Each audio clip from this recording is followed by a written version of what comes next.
Բարև ձեզ հարգելի հեռուստադիտողներ, Գալայի եթերում կարևորի մասին եմ տաղավարում այսօր մեր հյուրն է Միեդում հայ գերիների շահերի ներկայացուցիչ փաստաբան Սիրանուշ Սահակյանը։ Բարև ձեզ Տիկին Սահակյան, շնորհակալ եմ մեր հրավերը ընդունելու համար։ Թերևս նախ մեր զրույցը սկսենք սահմանային իրավիճակով, սահմանը շարունակում է լարված մնալ, չնայած սպասելիքներին, գուցե միամիտ սպասելիքներին, բայց այնուամենայնիվ պատերազմից հետո, գոնե նոյեմբերի 9-ից հետո կար այդպիսի ակնկալիք, որ վերջ պատերազմը ավարտվեց։ Այնուամենայնիվ ամիսներ շարունակ մեր տարածքում գտնվող հակառակորդը պիտի որ սպասելի լիներ այն, ինչ այսօր տեղի է մնում։ Հայաստանը այս ընթացքում, չգիտեմ, արտաքին, դիվանագիտական ինչ խողովակներով կարող էր քայլեր ձեռնարկել, որպեսզի տեղի չունենար այն, ինչ տեղի ունենար, եթե իհարկե դա հնարավոր էր, խնդրեմ ձեր կարծիքը։ Միջազգային իրավունքում բազմաթիվ հնարավորություններ կան հակազդելու ագրեսիվ պետությունների գործողություններին եւ դրա համար ստեղծված նաեւ հատուկ օղակ կա, դա Միավորված ազգերի կազմակերպության անվտանգության խորհուրդն է, որի նպատակը հենց խաղաղություն եւ անվտանգություն ապահովելն է։ Իհարկե կան նաեւ այլ կառույցներ, որոնք անուղղակի ձևով կարող են այս խնդիրների լուծմանը ներգրավվածություն ունենալ։ Հիմնական խնդիրը այն էր, որ պատերազմից հետո Հայաստանը ջանքեր չգործադրեց, որպեսզի միջազգայինորեն գնահատական տրվի Ադրբեջանի ագրեսիային։ Այդ ագրեսիան եղել էր Արցախի նկատմամբ, որի երաշխավորը Հայաստանի Հանրապետությունն էր, այդ ագրեսիան պատերազմի ընթացքում եղավ նաև Հայաստանի նկատմամբ, բայց պատերազմի ավարտից հետո կարծես թե ամեն ինչ հարթվեց եւ չկար հետևողականություն, որ միջազգայինորեն պատասխան տրվի։ Արդյոք Ադրբեջանը իրավասու էր ուժ գործադրել Արցախի նկատմամբ եւ եթե ոչ, որոնք էին այդ ապօրինի ուժի գործադրման հետևանքները։ Քանի որ լրելային գործելակերպ ցուցաբերվեց, կարծում եմ սա արտոնեց նաև Ադրբեջանին ավելի համարձակ գործել Հայաստանի սահմանների առնչությամբ եւ մենք ներկայումս տեսնում ենք այդ սահմանային միջադեպերը, ի սկզբանե սինեմ համարում այն թեզը, որ Արցախի հանձնումը դա Հայաստանի անվտանգության խնդիրները լուծում եւ երաշխավորում է խաղաղությունը եւ մենք հիմա գործնականորեն էլ հասկանում ենք, որ մենք սպառնալիքներ ունենք նաեւ մեր սահմաններում, դրանք խիստ իրական են, ավելին ունեն տարածքային հավակնություններ, որոնք բարձրաձայնվում են, դա ոչ միայն ներքին լսարանի մակարդակում կատարվող հայտարարություններ են, այլ նաև միջազգայինորեն եւ այս հայտարարությունները արձագանք չեն ստանում։ Բայց կարծում եմ, որ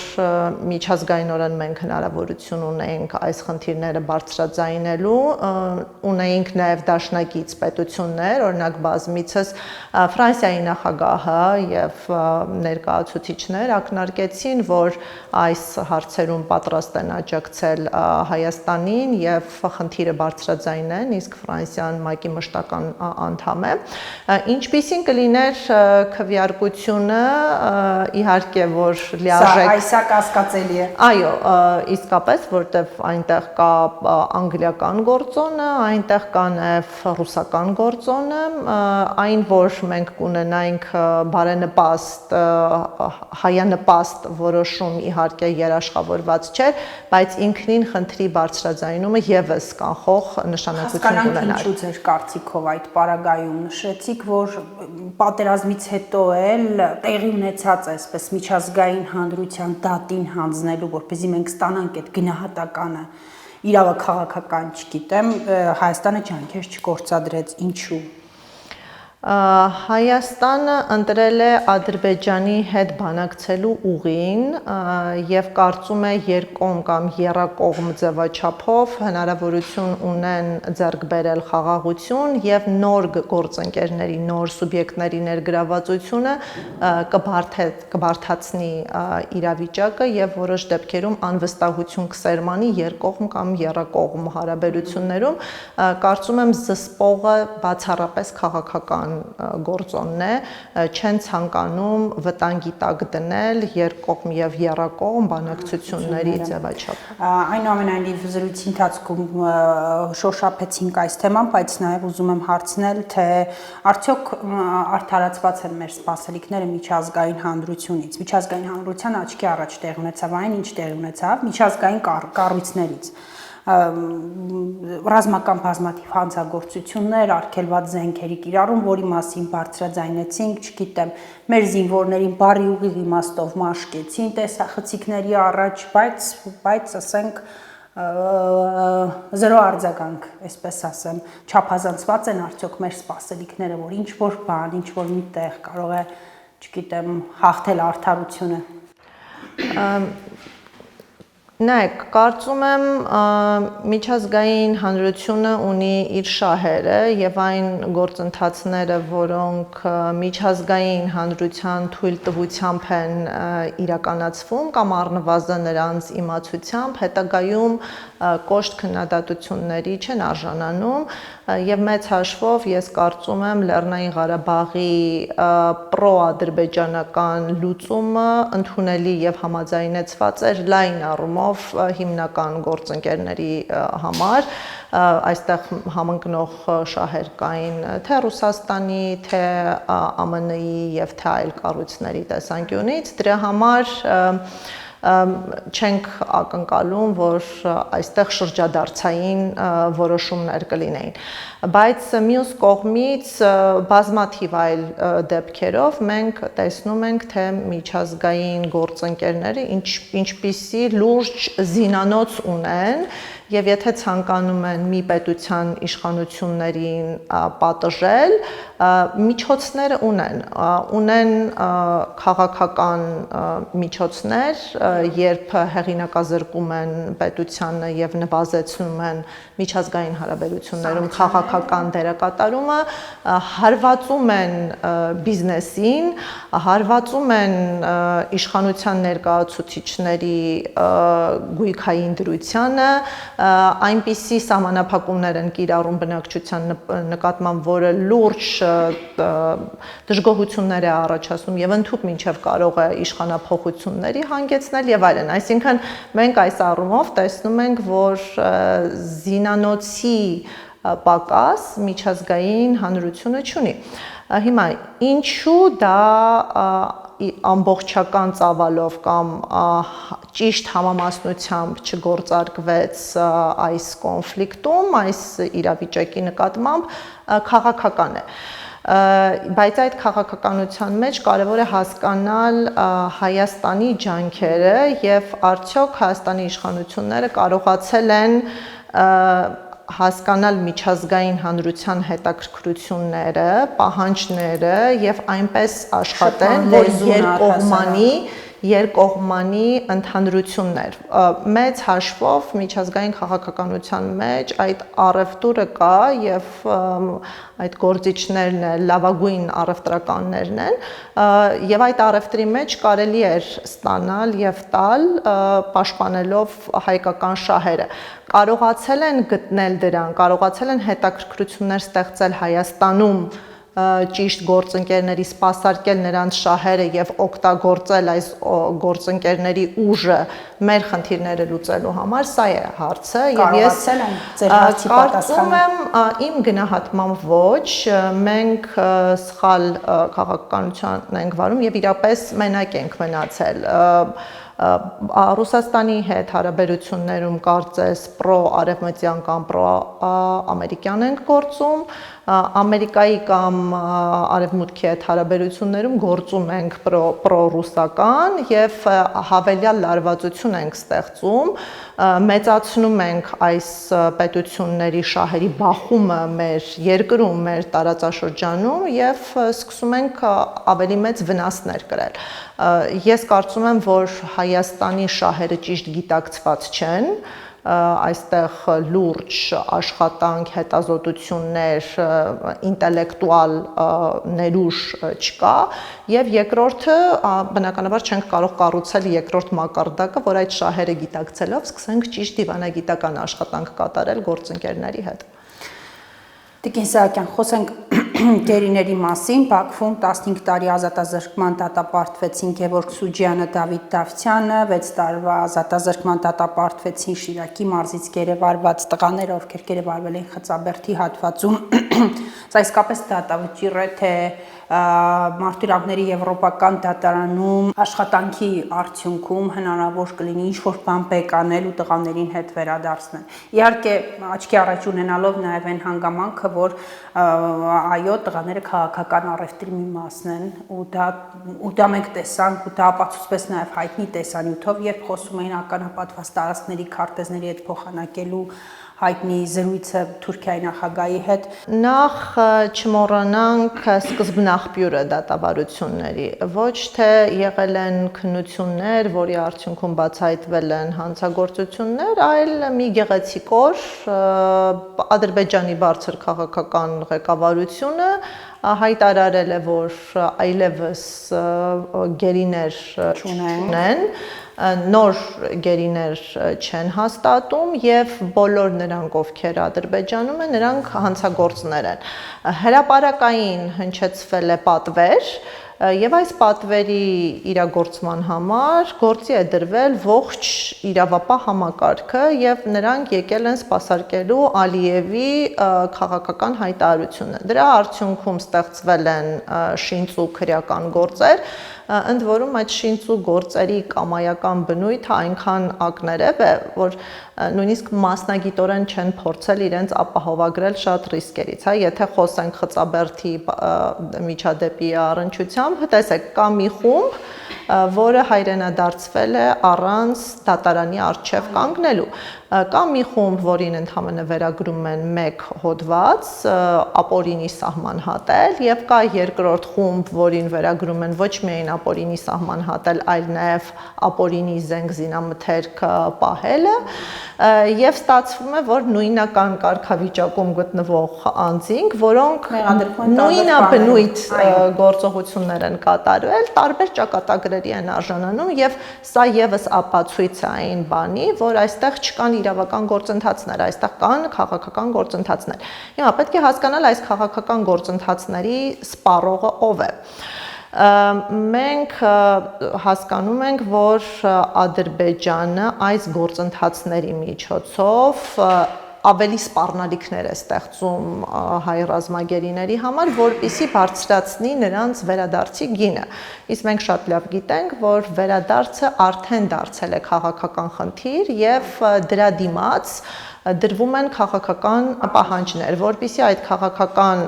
պահանջները լրջանան եւ դրանք Հայաստանի իշխանությունները կատարեն, պետք է ավելի սպառնալիքներ ստեղծել։ Եվ եթե օրինակ առաջին խմբին վերադարձրեցին առանց դատարանի, երկրորդ խմբին վերադարձրեցին միայն 6 ամիս ազատազրկման, ապա տեսնում ենք, որ հարաբերությունների լարվածության ֆոնին որոշեցին պատժել 6 տարի։ Դրանով նրանք ցույց են տալիս, ազդակ են ուղարկում հայկական իշխանությանը բանակցողներին, որ եթե հրաժարվում եք կամ ձգձգում եք մեր պահանջների կատարումը, մենք կարող ենք կամայական գործել, չվերադարձնել եւ որպես, հա, երաշխիք, որ չենք վերադարձնի, ազատազրկում ենք 6 տարի, գործընթացը կփորձենք ձգձգել 6 տարով, եթե դուք հիմա մեր պահանջները չկատարեք։ Այսինքն սրանով ընդհանրապես սպառնում են Հայաստանի իշխանություններին, իհարկե դրա հետևում կա բարոյական, հոգեբանական ազդեցություն ընտանիքներին, լայն առումով հասարակությանը, որտեվ եթե մեր իշխանությունները արդեն 10 ամիս անց չեն կարողացել մարդասիրական խնդիր լուծել, կարծես թե անօգնական կամ անպաշտպան ենք մեզ զգում որպես Հայաստանի Հանրապետության քաղաքացիներ։ Ինչ վերաբերում է իրավական ասպեկտին, այս դատավճիռները որևէ իրավական ուժ չեն կարող ունենալ, բարեբախտաբար մարդու իրավունքների պաշտպանությունը չի սահմանափակվում ներպետական մեխանիզմներով եւ Ադրբեջանը ճանաչել է մարդու իրավունքների եվրոպական դատարանի իրավազորությունը եւ Ադրբեջանի դատավճիռները կարող են վերանայման ենթարկվել մարդու իրավունքների եվրոպական դատարանի կողմից եւ շատ լավ կհիշեք նույն ընդդիմադիր գործիչների առնչությամբ դատավճիռներ, որոնք կայացրեցին Ադրբեջանի դատարանները, բայց Եվրոպական դատարանը հաստատեց, որ նրանք քաղաքական հետապնդումների են ենթարկվում եւ պահանջեց անհապաղ ազատ արձակել։ Մենք ունենք նաև այլ դեպքեր, երբ անձը Խոջալույի դեպքերի հետ կապված գիրքեր հրապարակել, որտեղ հերքել էր դեպքերը եւ դրանց կատարումը վերագրել էր հենց Ադրբեջանի իշխանություններին եւ նրան դատապարտել են։ Նույն կերպ Եվրոպական դատարանը չճանաչեց Ադրբեջանի դատարանի վճիռները, քանի որ դրանք կայացվել էին արդար դատաքննության իրավունքի կոպտագույն խախտումներով։ Մեր տղաների պարագայում այդ խախտումները չափազանց ակնառու են, սկսած նրանից, որ անկախ եւ անաչառ դատարան գոյություն չունի, որը կկարողանա նման քաղաքական հայտարարությունների եւ ճնշման պարագայում անկողմնակալ քննել մեր տղաների գործը, պաշտպանության իրավունքից նրանք առհասարակ զրկված են, այս ամբողջ ժամանակահատվածում գտնվել են հարկադրանքի ներքո, բոլոր ցուցմունքները թե ադրբեջանցի ենթադրյալ տուժողներից եւ թե մեր տղաներից կորզված են խոշտանգումների կամ ճնշումների ներքո, հիմնարար տարերը բացակայում են եւ մեծ հաշվով դրանք զրոյացվելու են միջազգայինորեն եւ Ադրբեջանը շատ լավ գիտակցում է, որ այս իրավական գործընթացների արդյունքում ստիպված ազատ է արձակելու մեր ռազմագերիներին եւ ես առավել քան վստահ եմ, որ փորձելու է հենց քաղաքական ճանապարհով որոշակի պահանջների դիմաց այս խնդիրը լուծել եւ չսպասել իրավական լուծման, որովհետեւ իրավական լուծման պարագայում ինքը ինչ որ մի բան չի կարող ստանալ, ինքը հարկադրված է կատարելու, իսկ ներկա փուլում ինքը կարող է նաև որոշակի օգուտներ ստանալու միջոցով կատարել այն, ինչը պարտականություն է իր համար։ Ես նաև հարցնելու եի ձեր խոսքի ընթացքում էլ նշեցիք, վերադարձած ռազմագերիների հետ վստահաբար հանդիպում եք ու զրուցում եք, այդ հանդիպումների արդյունքում արժեքավոր, այսպես ասեմ, արժեքավորի նկատի ունեմ իրավական ճանապարհով այսպես վիճարկելու համար ինչ տեղեկություններ են քաղում, իսկապես ցուցմունքները կորզվել են, խոշտանգումների եղանակով սա հստակ արձանագրվել է ու էլ ինչ կարևոր ինֆորմացիա եք ստանում հետ վերադարձած մեր տղաներից։ Նախ հետ վերադարձից հետո էլ մենք հետամուտ ենք լինում տղաների իրավունքների պաշտպանությանը, նախ նրանք իսկապես գտնվել են կյանքի սպառնալիքների ներքո, հարկադրաբար են գործողություններ կատարել, նրանց նկատմամբ նաև խոշտանգումը որպես պատժիչ գործողություն օգտագործվել է եւ մենք հարցազրույցների միջոցով վկայություններ ենք ձեռք բերում, որոնք ունեն ապացուցողական նշանակություն մարդու իրավունքների Եվրոպական դատարան։ Իհարկե մենք դա համակցում ենք այլ ապացույցների հետ, օրինակ եթե անձը նշում է, որ խոշտանգվել է ունի վնասվածք, ապա մենք դա համադրում ենք նաև բժշկ զնությունների կամ փորձաքննությունների հետ, որպեսզի ուժեղացնենք նաև նրանց կողմից հայտնված տեղեկությունների արժանահավատությունը։ Լինում են դեպքեր, որ անհատապես ինքը ցանկանում է դիմել, ասենք, Եվրոպական դատարան ընդդեմ Ադրբեջանի։ Իհարկե, բոլոր այն գործերը, որոնցով մենք ենք զբաղվում, իրավունքի անհատական պաշտպանության հարց գոյություն ունի, կան տղաներ, որոնց իրավունքները պաշտպանվում են միջպետական գանգատի շրջանակներում, բայց անգամ այս խմբից մենք ունենք մարդիկ, որոնք ցանկանում են հենց անհատապես իրացնել, գիտեն, որ միջպետական գանգատի շրջանակում պաշտպանված են, բայց նախընտրում են նաև իրավունքի սուբյեկտիվ, պաշտպանության եղանակ ընտրել, եւ մենք չունենք դեպք, երբ անձը վերադառնալուց հետո չի ցանկացել հետամուտ լինել իր իրավունքների վերականգնմանը, նրանք բոլորը հետևողական են, որպեսզի արձանագրվի նաև այն խախտումները, որոնք տեղի են ունեցել գերեվարման ընթացքում եւ Ադրբեջանը միջազգայինորեն պատասխանատվություն կրի այդ արարքների համար։ Սա մի ասպեկտն է եւ մենք հանդիպում ենք, հավաքագրում ենք այդ տեղեկատվությունը եւ ներկայացնում ենք Եվրոպական դատարանին։ Բայց դրանից զատ մենք շատ ավելի երկարաժամկետ գործողություններ ենք պլանավորում, որի կարևոր մաս է կազմում ի հայտ բերել խոշտանգումների կամ սպանությունների մեջ ներգրավված անձանց, ոչ միայն անմիջական կատարողներին, այլ նաև հրամանտվողներին եւ հասնել այս անձանց նկատմամբ քաղաքական սանկցիաների կիրառման եւ նաեւ իրավական հետևանքների, միգուցե ոչ Հայաստանում, բնականաբար ոչ Ադրբեջանում, բայց նման հնարավորություններ կան այլ երկրներում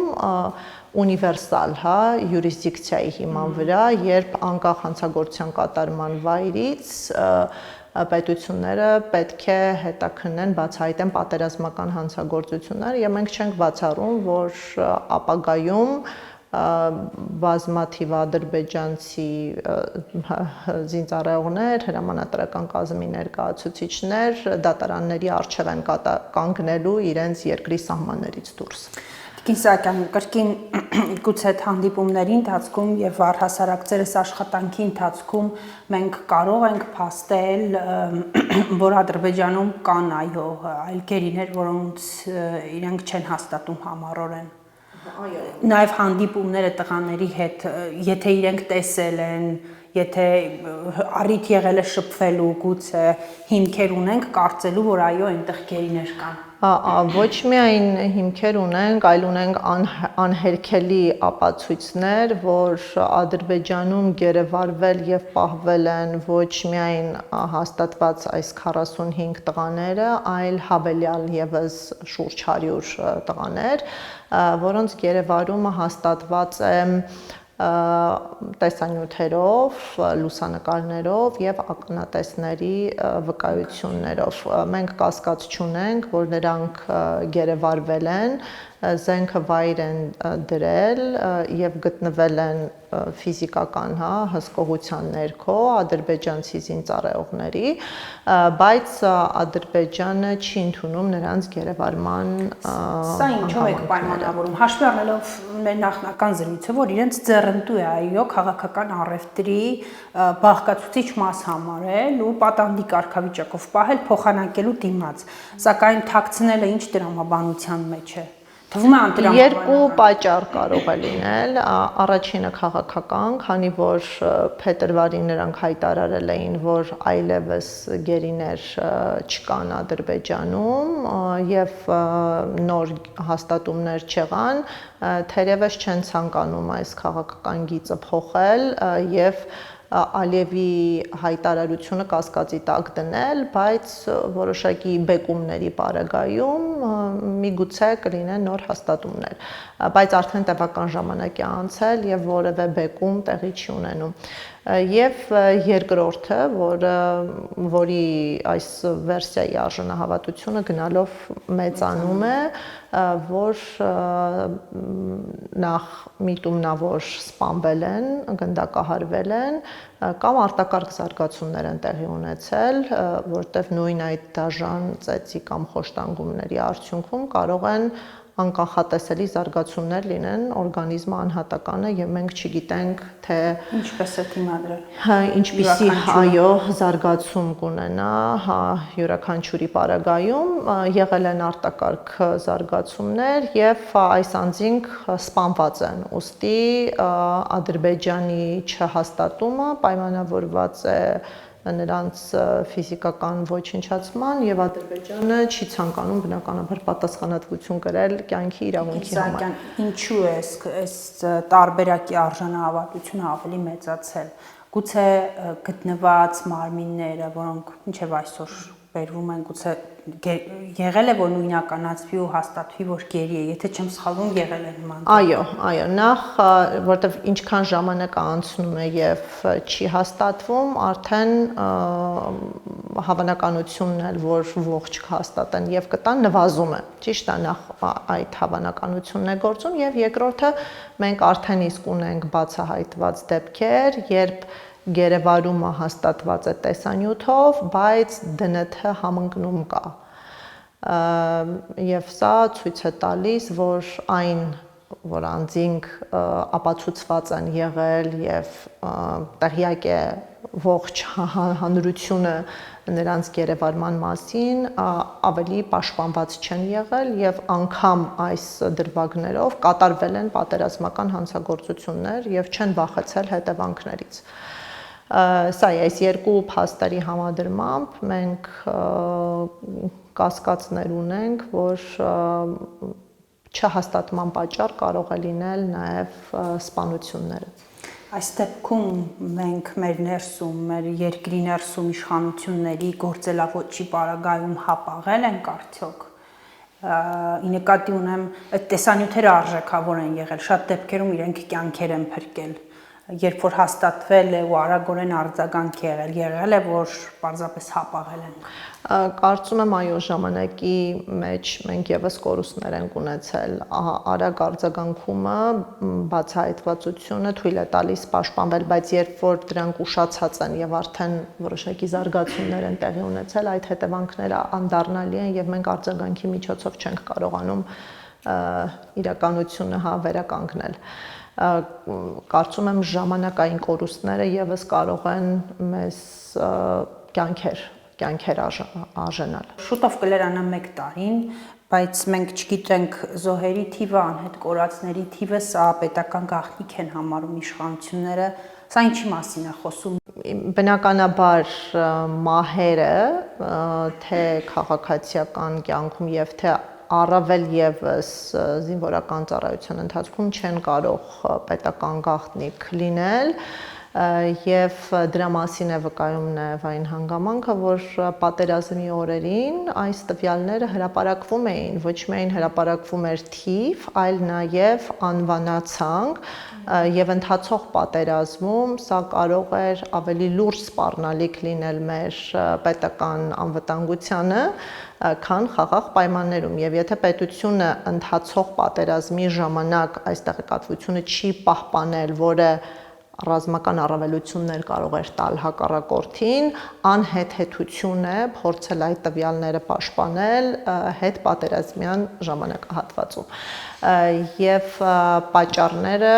բնականաբար ոչ թափանցիկ գործելակերպն է, որի արդյունքում քողարկվում են չարաշահումները։ Իսկ այն, որ այս պատերազմի ընթացքում եղել են չարաշահումներ, թողտվություն եւ դրանք հանգեցրել են ծանր հետևանքների, ակնհայտ է։ Այլ հարց է, որ չկա հետևողականություն բացահայտել եւ պատժել մեղավորներին, կարծես թե ձախողումների հետևանքով պատերազմի կորուստը շահական է նաև գործող իշխանությունների եւ նրանք չեն ցանկանում պատժելու միջոցով կանխել այդ գործողությունների կրկնողությունը։ Մեկ հարց է, նշեցինք, որ հետ վերադարձող ռազմագերիներ անպայման ուզում են անհատական այսպես հասնել, այսպես բողոքարկել ու հասնել ինչ-որ ելքի։ Այստեղ մեր ներսում զինծառայողները, ներպետական դատական, թեև ես չեմ իմացել, բայց գուցե այսպես առնչվելուց այդ չարաշահումների դեմ գնալ ու ներպետական գանգատ ներկայացնել մեր դատարաններում, որ այս ինչ չարաշահման արդյունքում ես կորցրեցի, չգիտեմ, հաշմվեցի, կորցրեցի իմ ընկերների, այդպիսի գանգատ ընդդեմ իշխանությունների։ Այս պահին դեռ չկա, բայց մենք նախապատրաստում ենք նման գանգատներ եւ առաջիկայում կարծում եմ ունենալու ենք գանգատներ նաեւ Հայաստանի Հանրապետության դեմ, ընդ որում խախտումների բնույթը բազմազան են։ Մենք ունենք դեպքեր, երբ անձը անհետացել է հիվանդանոցից եւ առ այսօր անհետացման հանգամանքները ոչ միայն, այսինքն դա մեկ դրվագ չէ, մենք ունենք բազմաթիվ դրվագներ եւ առ այսօր պարզաբանված չէ, եթե անձը գրանցվել է հիվանդանոցում, հետագայում ինչպես է ուղարկվել որևէ վայր, ինչ հանգամանքներում, որն է նրա վերջին հայտնի վայրը եւ այս պայմաններում ընտանիքի անդամները զրկված են արդյունավետ որոնողական գործողություններ կատարելու հնարավորությունից, մենք չենք կարողանում վերարտադրել կորելու հանգամանքները, որպեսզի հերքենք կամ հաստատենք գերեվարումը եւ այս երեխաների անձանց ճակատագիրը մտնում է անհայտության մեջ։ Եվ եթե այստեղ Հայաստանի Հանրապետության իշխանությունները չգործեն, մարդու իրավունքների տեսանկյունից գործում է նրանց պատասխանատվությունը։ Զինվորական ծառայության մեջ գտնվող երեխայի կյանքի համար պատասխանատու է պետությունը, անգամ պատերազմի ժամանակ դրական պարտավորություն ունի այդ երեխայի հանդեպ։ Մենք պարզապես իսկապես բարեխիղճ ենք գործում եւ չենք ցանկանում նման զգայուն հարցերով ունենալ Հայաստանի դեմ վճիռներ, ապավինում ենք խոհեմությանը, որ ներպետական հարթության մեջ չեն քողարկի որոշ անձանց հանցավոր գործունեություն կպատժեն, բայց եթե չպատժեն, վստահորեն մենք հետևողական ենք լինելու եւ այս գործերը ներկայացվելու են Եվրոպական դատարանին։ Բայց նշեմ, որ ուրիշ հանգամանքներ էլ կան, հա, այն ձևով, որ ընտանիքներին տրամադրվում են դիերը կամ մասունքները, դրանք պակաս խոշտանգող, հոգեբանորեն խոշտանգող գործողություններ չեն, քան այն, ինչը որ կատարում է Ադրբեջանը հայերի նկատմամբ, այստեղ մենք շատ լուրջ խնդիրներ ունենք եւ եթե հերձարանների տեսարաններից վերջացրած նույնականացման գործընթացը։ Այո, այսինքն ինչպես կտալ մասունքը, քանի անգամ կտան, ինչ հիմնավորումներով, ինչպիսի սխալներով, սրանք բոլորը իրավական հարցադրումներ են եւ մենք այստեղ գրագետ գործելակերպ չենք ունեցել։ Իհարկե հասկանում եմ, որ մասշտաբային է եղել, նախապատրաստված չենք եղել, բայց կարելի էր գոնե 2 ամիս հետո մոբիլիզացվել, համակարգել, կառավարել։ Այսինքն մի քանի անգամ են մասունք հանձնում ընտանիքներին։ Այո, մի քանի անգամ են մասունք հանձնում, մենք դեպքեր գիտենք, որ նաև սխալ մարմին կամ մասունքներ են, հուղարկավորում են, հետագայում այլ գործընթացներ եւ այլն, այստեղ նաև բազմաթիվ սխալներ կան։ Եվ սա, եւ թվերը թաքցնելը, հատկապես թվերը թաքցնելը, որևէ կերպ չհրապարակել, չասել բացայտ, նպատակը որն է, քաղաքական է նպատակը, աղմուկ չբարձրացնել, որպեսզի հակաիշխանական ինչ-որ բողոքի գործողություններ չլինել, այսինքն որն է, պատասխանատվությունից խուսափել։ Վերջի վերջո այդ հարցադրումները լինելու են, նշում եք խոշտանգման, պակաս խոշտանգող չէ, մենք մեղադրում ենք Ադրբեջանին, միջպետական գանգատ ենք ներկայացրել, բայց բազմաթիվ դրվագներում մենք ներսում էլ ունենք բազմաթիվ խնդիրներ։ Ուղղակի, երբ որ դա աստիճանական փոքր դոզաներով է մատուցվում, շատ ավելի մարսելի է, եթե ի սկզբանե ճիշտ թվեր հայտնվեին, դրանց հետևանքները այլ էին, ընդհանրապես դոզավորման խնդիր է, որպեսզի հեշտ մարսելի լինի իշխանությունների համար եւ լայն դժգոհությունների ալիք չբարձրացնի, ինչը հասկանալի է, որ կարող է վտանգել նաև իշխանությունը։ Կարծում եմ այս ամենի նպատակը ընդհանրապես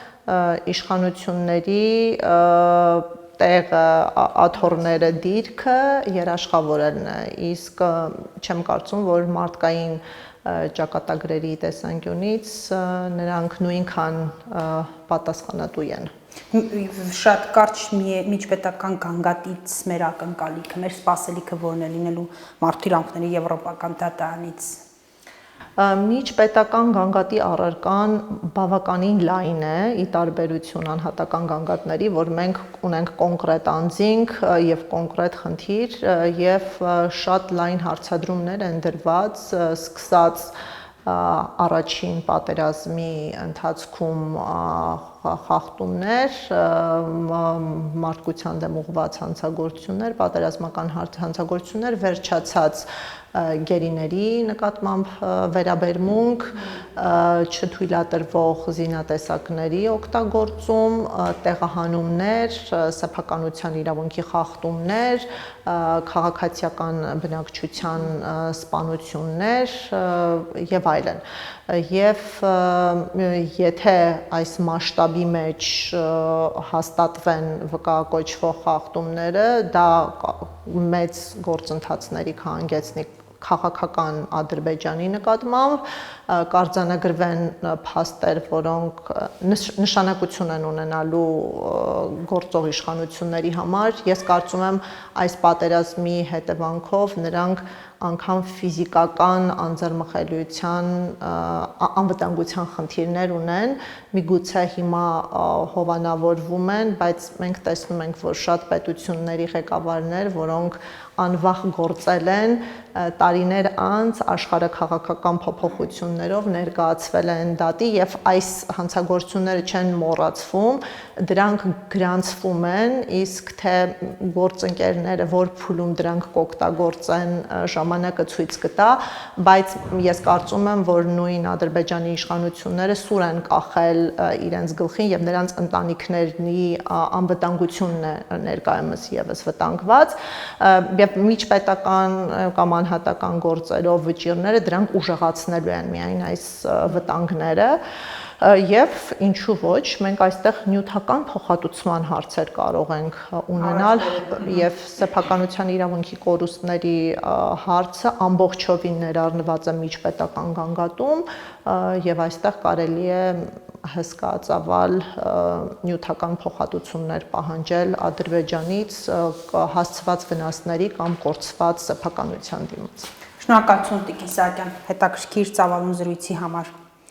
Այսքանը հարգելի հեռուստադիտողներ, Գալայի եթերում կարևորի մասին տաղավարում այսօր մեր հյուրն Մարդու իրավունքների եվրոպական դատարանում հայ գերիների շահերի ներկայացուցիչ փաստաբան Սիրանուշ Սահակյանը։ Շնորհակալ եմ նաև ձեզ ուշադրության համար, կհանդիպենք առայժմ։